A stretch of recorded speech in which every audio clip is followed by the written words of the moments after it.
আমাদের লাস্ট ফর্মুলাটা কি ছিল? s is equal to u plus v by 2 into t, এই ফর্মুলাটা ছিল। এখানে যেহেতু ত্বরণ নাই, তাহলে প্লাস মাইনাসের কোনো বিষয় আসতেছে না।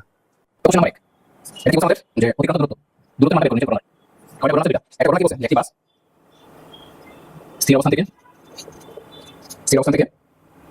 20 মিটার পার সেকেন্ড বেগ অর্জন করতে 8 সেকেন্ড সময় নেয়। 3 নম্বর কি বলছে?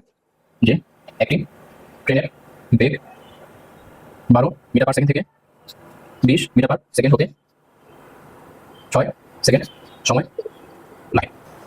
তো দুটার ক্ষেত্রে কি বের করতে বলছে? আমাদের দূরত্ব, অতিক্রান্ত দূরত্বের মানটা বের করতে বলছে। আসো অ্যান্সার করি। 1 নাম্বার কি বলছে? একটা বাস স্থির অবস্থান থেকে, তাই না? তাহলে স্থির বললেই তার আদিবেগ কত ছিল? 0 মিটার পার সেকেন্ড। এত বেগ স্থির অবস্থান থেকে এত বেগ অর্জন করতে 8 সেকেন্ড সময় লাগে। তাহলে এটা এই না যে 8 সেকেন্ড পর তার বেগ হয়ে এত। একটা বস্তু স্থির অবস্থান থেকে এত বেগ অর্জন করতে 8 সেকেন্ড সময় লাগে। তো একটু যদি উল্টাভাবে বলি যে একটা বস্তুর বেগ 8 সেকেন্ড পর এত হয়, একই তো কথা। তাহলে একটা বস্তু 8 সেকেন্ড পর এখানে আসছে, সময় কত লাগছে? 8 সেকেন্ড। তাহলে 8 সেকেন্ড পর তার বেগ কত হয়? 20 মিটার পার সেকেন্ড। তাহলে এখানে শেষ বেগ এটা 20 মিটার পার সেকেন্ড। কি বের করতে বলছে? অতিক্রান্ত দূরত্ব। তাহলে এই যে এতটুকু একটা দূরত্ব অতিক্রম করছে না, এই এস এর মানটা বের করতে বলছে। তাহলে এস এর একটাই তো ফর্মুলা আমরা মাত্র শিখছি, s is equal to u plus v by 2 into t. তাহলে এস বের করতে বলছে, এস এক পাশে আছে, বাকি সবগুলোর মান বসাই দেই। ইউ কত? 0, ভি কত? 20 ডিভাইডেড বাই 2 ইন্টু সময় কত? 8 সেকেন্ড। তাহলে এটা আসবে কত?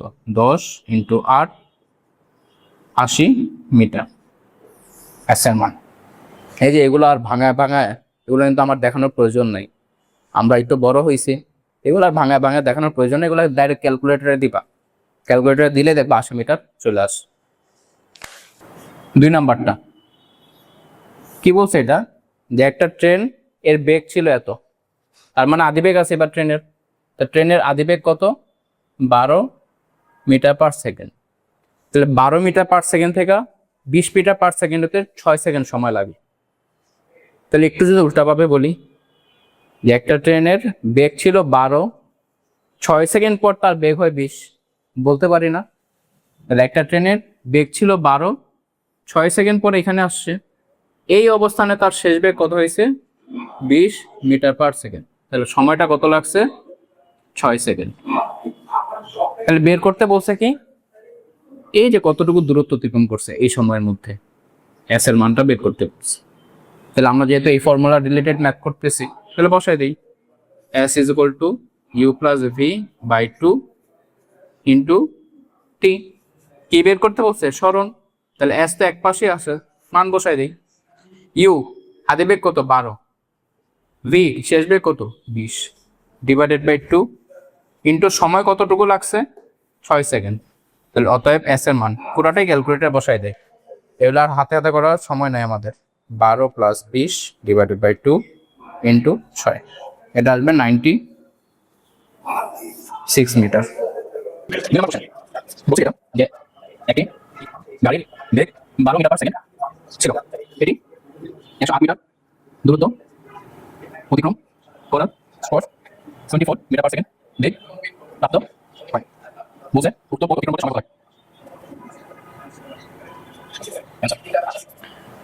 তো কোশ্চেন যা বলছে চিত্র আঁকায় ফেলি।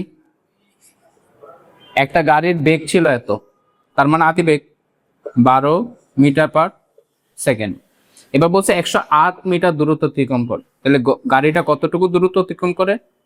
এখানে আসে এস এর মান 108 মিটার। এত দূরত্ব অতিক্রম করার পর বেগ হয় এত, তাহলে 108 মিটার পর বেগ কত হয়? 24 মিটার পার সেকেন্ড। আর কিছু বলছে না। তাহলে সিনারিওটা কি? একটা গাড়ির আদিবেগ ছিল এত, 108 মিটার দূরত্ব অতিক্রম করার পর এই অবস্থানে এসে বেগ হয় 24 মিটার পার সেকেন্ড। এবার বলছে সময় কতটুকু লাগবে, তাহলে এখান থেকে যে এখানে আসছে এটা সময় লাগবে না, এই সময়ের মানটা কত। এবার কি ফর্মুলা, তাহলে ফর্মুলা তো একটাই আমরা শিখতেছি এখন আপাতত, u plus v by t by 2 into t. লাগবে কি সময়, তাহলে টাইম এক পাশে রাখবো, বাকি সব অন্য পাশে পাঠিয়ে দিই। তো যেহেতু টাইম লাগবে, টাইম এটা পুরাটা আসে, তাহলে এটা ওই পাশে নিয়ে যায় পুরাটা, তাহলে u plus v by 2 into t is equal to s. লাগবে কি টি, তাহলে টি এক পাশে রাখবো এখানে, বাকি সব অন্য পাশে পাঠিয়ে দিব। এই 2 ভাগাকারে আছে না, টি এর সাথে ভাগাকার আছে কিন্তু 2, তাহলে ওই পাশে গেলে কি এস এর সাথে গুণ হয়ে যাবে। ইউ প্লাস বি টি এর সাথে কি আকারে আছে, গুণ আকারে আছে। ইউ প্লাস বি টি এর সাথে কি আকার আছে, গুণ, তাহলে যদি এই সাইডে চলে আসে ভাগ হয়ে যাবে ইউ প্লাস বি। বুঝছি কি করছে, টি এর সাথে 2 ভাগ আকারে ছিল, ওই পাশে গেলে গুণ হয়ে যাবে 2s। টি এর সাথে ইউ প্লাস বি গুণ আকারে ছিল, ইউ প্লাস বি যদি এই পাশে আসে ভাগ হয়ে যাবে। কেন এই কাজ করছি, আমার টি লাগবে, তো টি এক পাশে রাখবো, বাকি সব অন্য পাশে পাঠাই দিই, এটাই মেন কাজ। যারে রাখবে তার এক পাশে রাখবো, বাকি সব অন্য পাশে পাঠাই দিব। দেন লাস্টে এসে আমরা মান বসাবো, মান ফার্স্টে বসাবো না। তাহলে 2 ইন্টু স্মরণ কতটুকু স্মরণ হয়েছে 108। আদি বেগ কি ছিল, হ্যাঁ ছিল 12। শেষ বেগ কি ছিল, হ্যাঁ 24। তাহলে অতএব টি ইজ ইকুয়াল টু